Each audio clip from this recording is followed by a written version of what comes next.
We are in week 5 of John Maxwell's book, The 15 Invaluable Laws of Growth. Today, the law that we're going over is the law of consistency. My chest is still angry, guys. Please pray for me. It is still aggravated. Okay, so the law of consistency. Motivation gets you going. Discipline keeps you growing. So I like that. He quotes that several times in this chapter. The hallmark of excellence, the test of greatness, is consistency. All right. Motivation gets you going, but discipline keeps you growing. That's the law of consistency. It doesn't matter how talented you are. It doesn't matter how many opportunities you receive. If you want to grow, consistency is key. How to grow in consistency.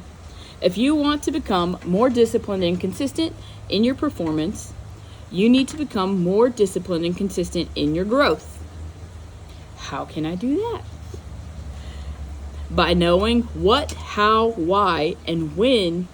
By knowing the what, how, why, and when of personal growth. Take some time to considering the following 4 questions about your growth. 1. Do you know what you need to improve? Okay. You've got to get up early every morning with determination if you are going to bed every night. I botched the quote. You've got to get up every morning with determination if you're going to go to bed with satisfaction. That is true, but it's important to know where to direct your determination. Because it can be misplaced. You got to know. Be focused. When you expand yourself, you expand your horizons, your options, your opportunities, and your potential.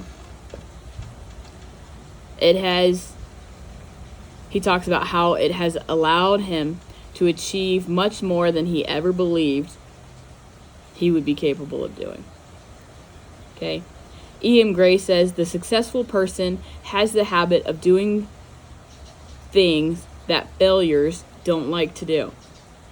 The successful person doesn't like doing them either, but his dislike is subordinate to the strength of his purpose. Maxwell says the more tuned in you are to your purpose and more dedicated you are to growing towards it, the better your chances of reaching your potential, expanding your possibilities, and doing something significant. I haven't been coughing much this morning, guys, until I started this. All right, question number 2. Do you know how you are supposed to improve? Okay. To grow, most people need knowledge, experience, and coaching. Match your motivation to your personality type. Then he's going to go through different personality tests. You can go through all kinds of things. There's a few of them that I like. There's one of them I want to take. People are talking about a color test. I know nothing about my color. So that's next on the things that I want to do. So match your motivation to your personality type. So he's going to go through phlegmatic people. Are easygoing and likable. How can they be motivated? Finding the value in what they need to do. Choleric people. They take charge easily and make decisions quickly. Their weakness is if they're not in charge, they're not into it. All right? They can make internal motivation by focusing on choices that they can make. So usually a smaller subset of choices that they get to make. All right. Sanguine are the life of the party, but they often lack focus. They can motivate themselves by making it a game. And melancholy is the perfectionist. And they can motivate themselves by focusing on the joy of learning the details and potential of developing a level of mastery over a subject matter instead of being caught up in details, because that can also be like a fear of perfection, so they don't get started, like the gap trap we talked about in week 1. All right, so start with the simple stuff. The secret to building motivation momentum is to start small with the simple stuff. He goes in to talk about a story about Charlie Brown. Charlie Brown strikes out at a baseball game, and he's so upset. He says, I'll never make it. I'll never be a big league player. And that's always been his dream, to go to the big leagues as a baseball player. But Lucy talks to him and says, Charlie Brown, you're thinking too far ahead. What you need to do is set more immediate goals for yourself. And she talks about, like, when he goes to walk up to the pitcher mound, try not to trip, which is a great start for Charlie Brown and myself. And so setting small fragmental goals. All right, Ian McGregor says, I work on the same principle as people who train horses. You start with a low fence, easy, achievable goals, and work up. It's important in management never to ask people to try to accomplish goals that they can't accept. So keep it small. Small disciplines repeated with consistency every day leads to great achievement gained slowly over time. Andrew Wood says, where many people go wrong with trying to reach their goals is in constantly looking for the big hit, the home run, the magic answer, and suddenly transforms their dreams into reality. The problem is that the big hit never comes without a great deal of little hits first. Success in most things come not from the gigantic stroke of fate, but the simple incremental progress. So small, slow, steady progress. Right? Be patient. He's already talked about how patience is like his biggest weakness and biggest downfall. He says, some days I believe that patience is a minor form of despair disguised as a virtue. Because they say patience is a virtue. Sometimes he doesn't think so. All right. Have patience. All things are difficult before they come easy. Everything worthwhile in life takes dedication and time. The people who grow and achieve the most are the ones who harness the power and patience and persistence. Okay? Value the process. One of the best things that you can do for yourself as a learner is to cultivate the ability to value and enjoy the process of growth. It is going to take a long time, so you might as well enjoy the journey. This is one of the things that I learned in triathlon. I have been transformed in the way that I think of goals through the process of long distance triathlon. So a lot of my friends loved triathlon and I did not. I was just doing it to get the check mark of the goal. And so one of my friends, Coach Joe, she always says, find the joy in everything that you do. And so it's like one of the quotes that I think of all the time when I'm out training and stuff. Like, it's supposed to be an enjoyable process, so find the joy. Hi, Erica. Okay, so life goals are reached by setting annual goals. Annual goals are reached by daily goals. Daily goals are reached by doing things which may be uncomfortable at first but eventually become habits. Habits are powerful things. Habits turn actions into attitude and attitudes into lifestyle. So it's just small things that you change over time that stack up and grow.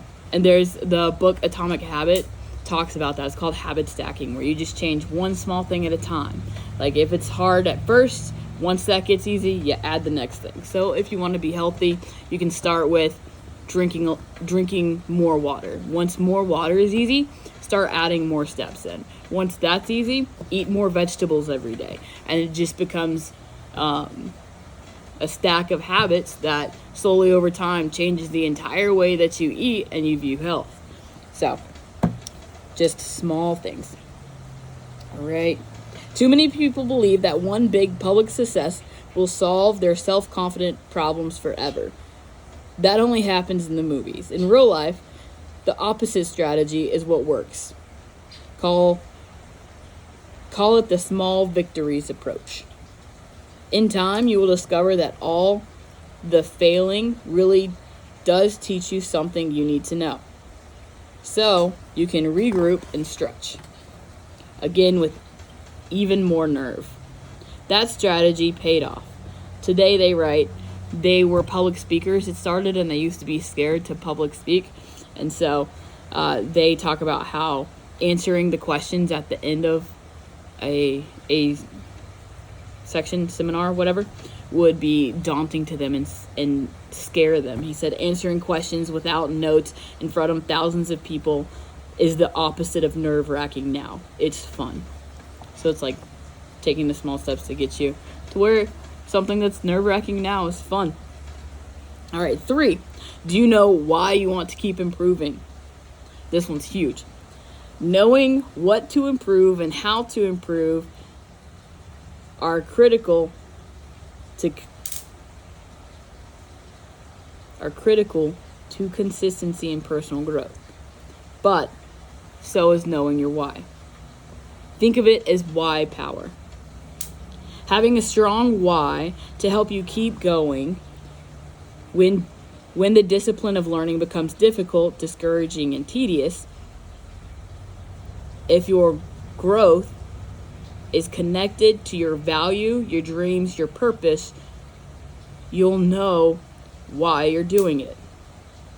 Mike Murdoch has a test. He calls it the why test. It's 7 questions. So question number 1. Do you constantly procrastinate on important tasks? 2. Do you require coaxing to do small chores? 3. Do you perform duties just to get by? 4. Do you constantly talk negatively about your work? 5. Do efforts of friends to encourage you irritate you instead? 6. Do you start small projects and abandon them? And 7. Do you avoid self-improvement opportunities? If you answer yes to many of these questions, you haven't tapped into a strong enough or big enough why to keep you growing.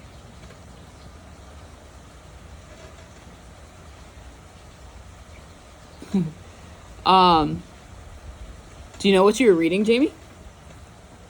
My friend Jamie said she was just reading something similar that said, if you know your why, you can endure your how.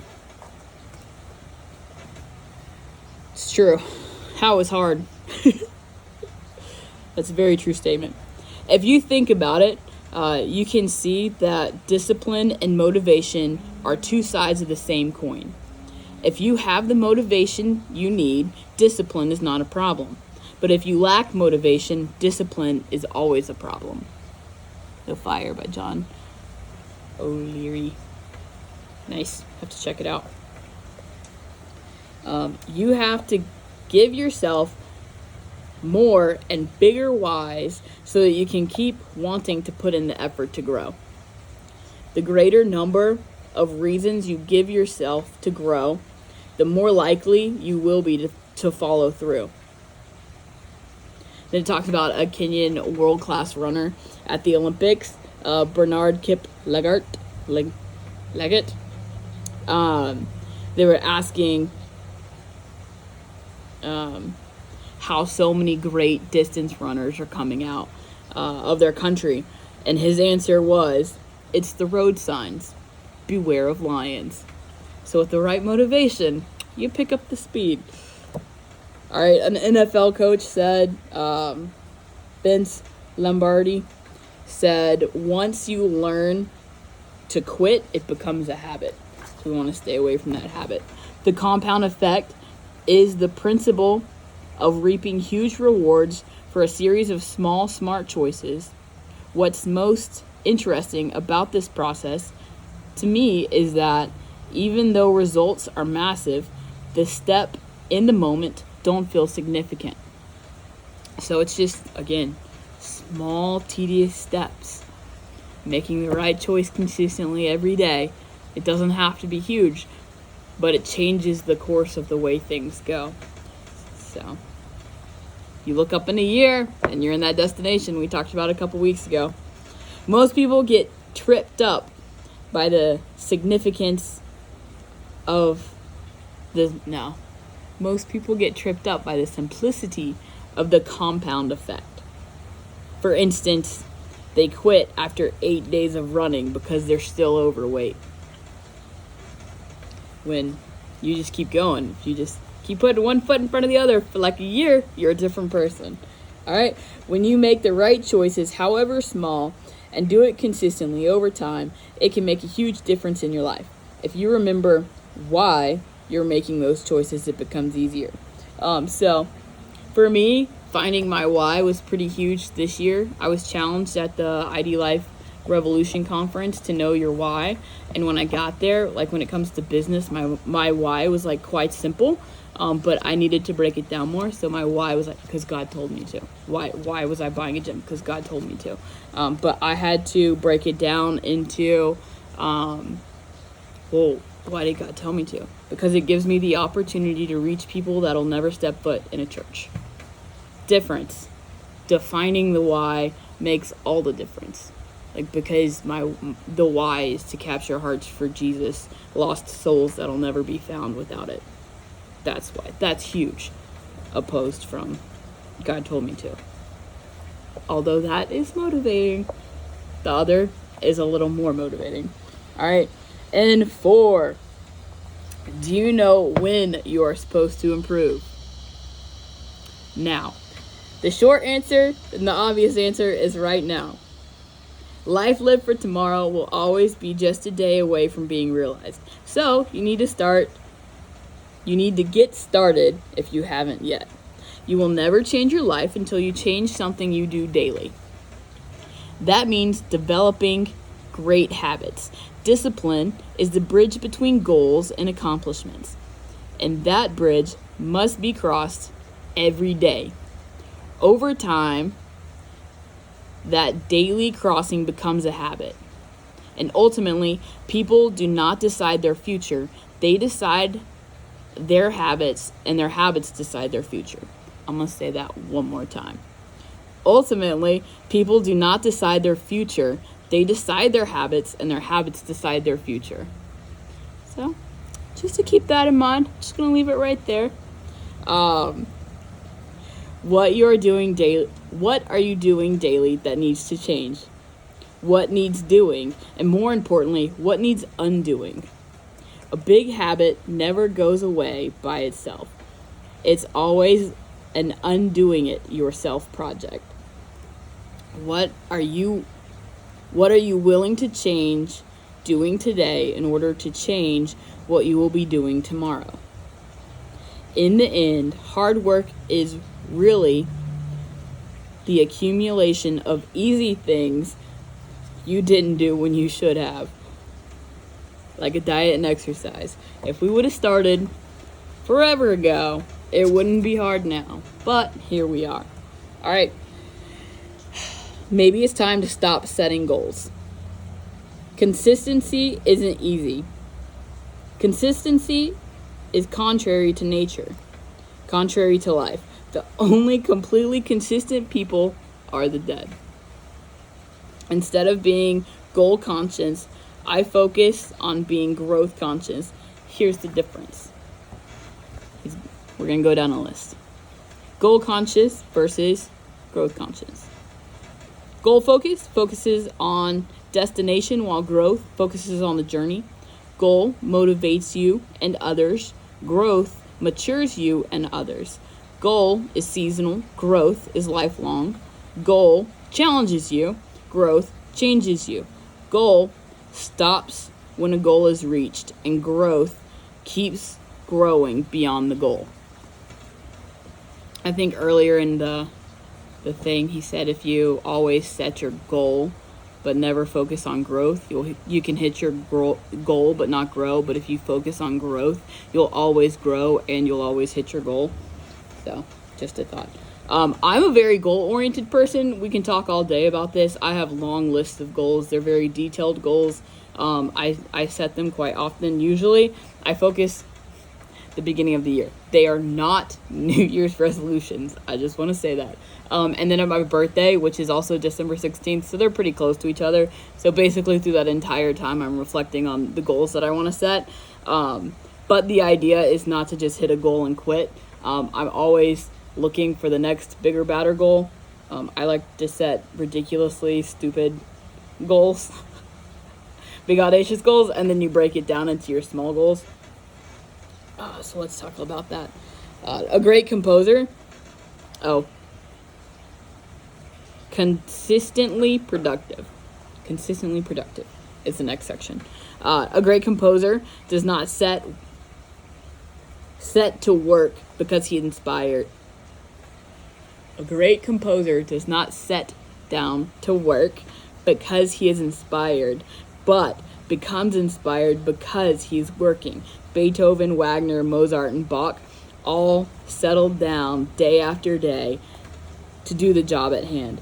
They didn't waste time waiting for inspiration. And then it goes on to talk about this guy, John Williams, who you've heard his work regardless if you've heard his name. He's done over 121 scores, which is music in movies and like the little catchy jingles you hear. So he's done a ton of scores along with like concertos and symphonic work and stuff like that. So some of the scores he's done is like Jaws, Star Wars, The Raiders of the Lost Ark, and Harry Potter. So those are probably his most famous ones, I guess. So it talks about how he sits down to work when he's not motivated, and I'm just going to summarize some of it.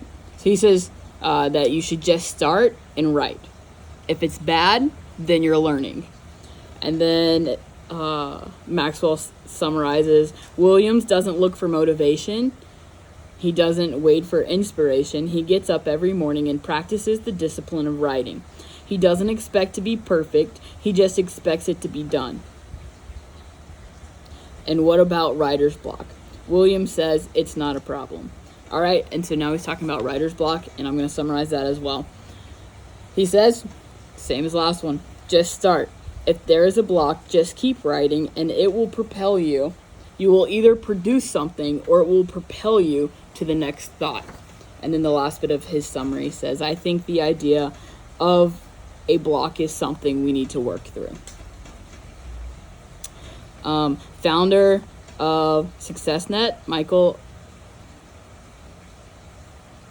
Anger, says, if you develop a habit of success, you'll make success a habit. So it's just continuing to feed into the cycle of your habits and building towards that success. Motivation, and this is closing, motivation gets you going, but discipline keeps you growing. That's the law of consistency. So flipping the two sides of the coins, always. You got to have one and the other. Focusing on your habits and habit stacking and making that daily wise choice. So now applying the laws of consistency.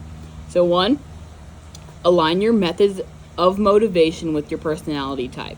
So figuring out what your personality type is if you don't already know it, and then what the downfalls of that is, and how to frame your work and motivation into that. So, like, if you need to make it a game or find positive things or focus on details, focusing on details would be the thing that crippled me, probably making it into games, what I do. 2, it's difficult to remain engaged in anything if you have not found a way to value and appreciate the process. So make a list of everything you like about personal growth. Short, long, work. Make a very detailed list of everything that you like about personal growth. Maybe talk about the person that you're wanting to grow to be and work backwards. So I have this friend, and he doesn't think about things like this in personal growth or future personality traits or things like this. And I'm like hardwired to do it. That's what prompted the things, because I realized not everybody thinks this way. The live, I mean. And so I asked him one day, like, what are 5 qualities he'd like to have in the future? And, or like, what are 5 qualities of people that he sees around him that he would like to possess in the future? Because I'm trying to like work them backwards. And so he answered the questions, and then I was like, do you know why I asked you that question? And he's like, no. I was like, because now you have a list of things that you can work towards. If you want to be those things, break it down and get there. And so it's important to like have your destination of where you want to get, and then like how to get there. And so he wanted to be like a generous person, or a strong protective person, and like those are habits that you can build. If you know where you're going, you can get there. All right, and then 3, the more whys you have for pursuing personal growth on a daily basis, the more likely you are to follow them. So start compiling those whys. Again, making lists, short-term, long-term. Consider reasons related to your purpose, vision, and dream. Think of how it will help you relationally, vocationally, and spiritually. And that is the end of today's chapter. So again, great book. Check it out. We love this book. If you have any questions, comments, you should hit him up. If there's anything you would like to learn about more, please hit me up. Otherwise, have a wonderful and blessed day. Keep growing.